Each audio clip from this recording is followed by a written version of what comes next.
میں ٹیکنیکل اصطلاحات استعمال نہیں کرتا، صرف اتنا بتانا چاہتا ہوں، جب میرے آقا کا میلاد ہوا، سیدہ آمنہ فرماتی ہیں نور کی شعائیں نکلی، کیا اثر ہوا؟ کہا میں مکے میں تھی اور مکے سے میں نے شام کے محلات دیکھ لیے۔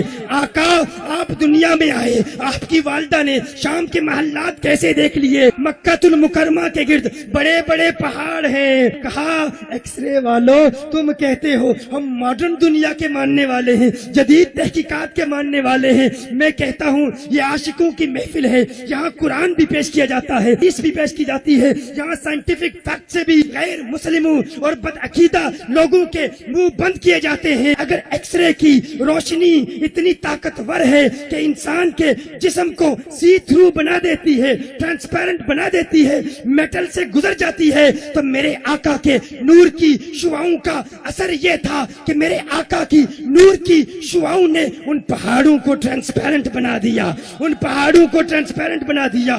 سیدہ آمنہ نے میرے آقا کے نور کو دیکھا، اس نور کا اثر سیدہ آمنہ کی آنکھوں پر ایسا ہوا، بیٹی مکہ میں ہے اور شام کے محلات کو دیکھ رہی ہے۔ میں کہتا ہوں جو نور مصطفیٰ کو دیکھے وہ مکہ میں ہو، شام کو دیکھ لے، آقا کا نور مدینہ میں ہے اور کراچی والوں کی محفل کو دیکھ رہا ہے۔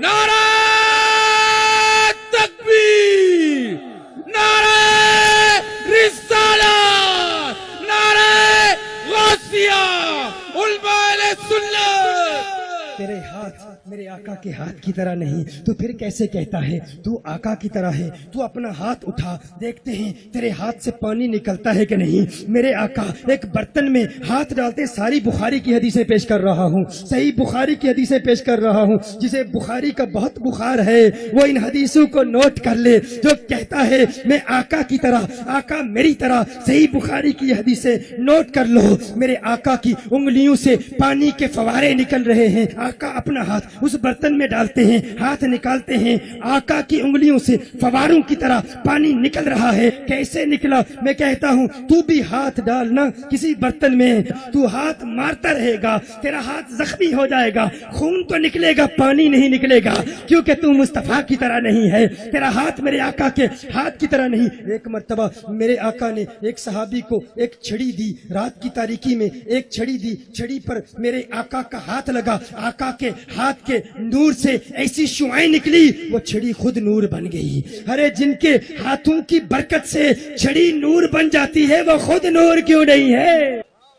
میرے آقا نماز کسوف ادا کر رہے ہیں، صحابہ کہتے ہیں آقا نے ہاتھ بڑھایا، نماز کے بعد آقا سے پوچھتے ہیں یہ ساری باتیں ابھی تک فقط آقا کے ہاتھ کے متعلق عرض کر رہا ہوں، فقط آقا کے ہاتھ، آقا کی انگلیاں، آقا کی انگلیوں کے اشاروں کے حوالے سے بات کر رہا ہوں۔ صحابہ دیکھ رہے ہیں آقا نے ہاتھ بڑھایا، نماز کے بعد صحابہ پوچھتے ہیں یا رسول اللہ صلی اللہ علیہ وسلم آقا آپ نے ہاتھ کیوں بڑھایا تھا؟ حضور نے ارشاد فرمایا، معروف حدیث ہے، فرمایا میں نے اپنا ہاتھ جنت میں پہنچا دیا تھا، ایک خوشہ تھا، اگر توڑ کے لاتا تم ساری زندگی کھاتے رہتے، میں بقیت الدنیا، دنیا ختم ہو جاتی، وہ خوشہ ختم نہیں ہوتا۔ میں کہتا ہوں اس زمین سے پہلا آسمان 500 سال کی مسافت پر ہے، دوسرا آسمان مزید 500 سال کی مسافت پر ہے، 7 آسمان ہیں، 3500 سال کی مسافت اس زمین سے، 7 آسمان، پھر آگے سدرۃ المنتہا، پھر آگے جنت۔ آقا مدینہ المنورہ سے ہاتھ بڑھاتے ہیں، ان کا ہاتھ جنت تک پہنچ جاتا ہے، مدینہ المنورہ سے کراچی تک کیوں نہیں پہنچ سکتا؟ نعرہ رسالت، نعرہ رسالت۔ کی توہین کرتا ہے، لوگ پریشان ہو جاتے ہیں، پریشان ہو جاتے ہیں، ارے اتنے سخت جملے کیوں کہتے ہو؟ وہ بھی تو انسان ہیں۔ میں کہتا ہوں مانا کہ وہ نازک ہیں، نازوں سے پلے ہیں، سننا، مانا کہ وہ نازک ہیں، نازوں سے پلے ہیں، ہم کیوں نہ جلائیں ان کو، ہم بھی تو جلے ہیں، ہم بھی تو جلے ہیں۔ ارے وہ حسد کی آگ میں جلتے ہیں، ہم عشق کی آگ میں جلتے ہیں، وہ حسد کی آگ میں جلتے ہیں، ہم عشق کی آگ میں جلتے ہیں۔ میرے غریب نواز عطا الرسول فی الہند خواجہ خواجگاں خواجہ معین الدین چشتی اجمیری فرماتے ہیں جسے محمد عربی سے عشق ہو جاتا ہے وہ عشق کی آگ میں اس طرح جلتا ہے، کوئی غیر اس کے دل میں آئے جل کے راکھ ہو جاتا ہے۔ میں کہتا ہوں تم حسد کی آگ میں جلتے ہو، ہم عشق کی آگ میں جلتے ہیں، تمہیں تمہاری جلن مبارک، ہمیں ہماری جلن مبارک، اور دیکھتے ہیں کس کی جلن کس کو کہاں تک پہنچاتی ہے۔ رب کعبہ کی قسم، تمہارے حسد کی جلن تمہیں جہنم تک پہنچائے گی، ہمارے عشق کی جلن ہمیں جنت تک پہنچائے گی، کیونکہ ہم رسول اللہ کے، جنت رسول اللہ کی۔ نعرہ رسالت، نعرہ تیرے ہاتھ ان کے ہاتھوں کی طرح نہیں، ان کے پاؤں کو دیکھ لے، اپنے پاؤں کو دیکھ لے۔ تو پرواز کرنا چاہے تو تجھے ایئرپورٹ کے چکر لگانے پڑتے ہیں، ٹکٹ خریدنا پڑتا ہے۔ میرے آقا پرواز کریں، وہ پاؤں اٹھائیں، پاؤں اٹھائیں۔ تو ذرا پاؤں اٹھا کے دیکھ، پاؤں اٹھا، زمین کی گریوٹی۔ مجھے کہا گیا تھا سینکڑوں نوجوان کالجز اور یونیورسٹی سے آئیں گے، ان کے بڑے اشکال ہیں، ایک دو سوال بھی پوچھ چکے ہیں۔ گریوٹی کو جانتے ہو گریوٹی کیا ہے؟ کشش ثقل، ہر چیز اپنی اصل کی طرف لوٹتی ہے۔ ہماری اصل کیا ہے؟ یہی مٹی ہے، یہی زمین ہے۔ ہم اپنے پاؤں زمین سے اٹھاتے ہیں، زمین کی کشش ثقل ہمیں واپس اپنی طرف لے جاتی ہے۔ ایسا ہوتا ہے نا، ہر شخص یہ جانتا ہے، ہر شخص یہ مانتا ہے، زمین کی کشش ثقل ہمیں واپس زمین کی طرف لے جاتی ہے، کیونکہ یہی زمین ہماری اصل ہے۔ ہم اپنی اصل کی طرف لوٹتے ہیں، ہر شخص اپنی اصل کی طرف لوٹتا ہے۔ ہم پرواز کرنا چاہیں پرواز نہیں کر سکتے، لیکن میرے آقا پاؤں اٹھاتے ہیں، ساتوں آسمانوں کو چیرتے ہوئے، سدرۃ المنتہا سے گزرتے ہوئے ما فوق العرش تک کیسے پہنچتے ہیں؟ کیونکہ ہماری اصل یہ ہے، ہم اپنی اصل کی طرف لوٹتے ہیں۔ ان کی حقیقت کیا ہے؟ وہ اپنی حقیقت کی طرف لوٹتے ہیں۔ کس کی طرف لوٹتے ہیں؟ نہ حلیم بھید کھلا ہے یہ، نہ مقام چونو چرا ہے یہ۔ تو خدا سے پوچھ وہ کون تھا تیری بکریاں جو چرا گیا؟ تو پوچھتا ہے وہ کون ہے، کہاں سے آئے، کدھر گئے؟ تجھے سمجھ نہیں آئی؟ بریلی کا کلندر سمجھاتا ہے وہی ہے اول، وہی ہے آخر، وہی ہے ظاہر، وہی ہے باطن، اسی کے جلوے، اسی سے ملنے، اسی سے اس کی طرف گئے تھے، اسی کے جلوے، اسی سے ملنے۔ تیرے ہاتھ ان کے ہاتھوں کی طرح نہیں، تیرے پاؤں ان کے پاؤں کی طرح نہیں۔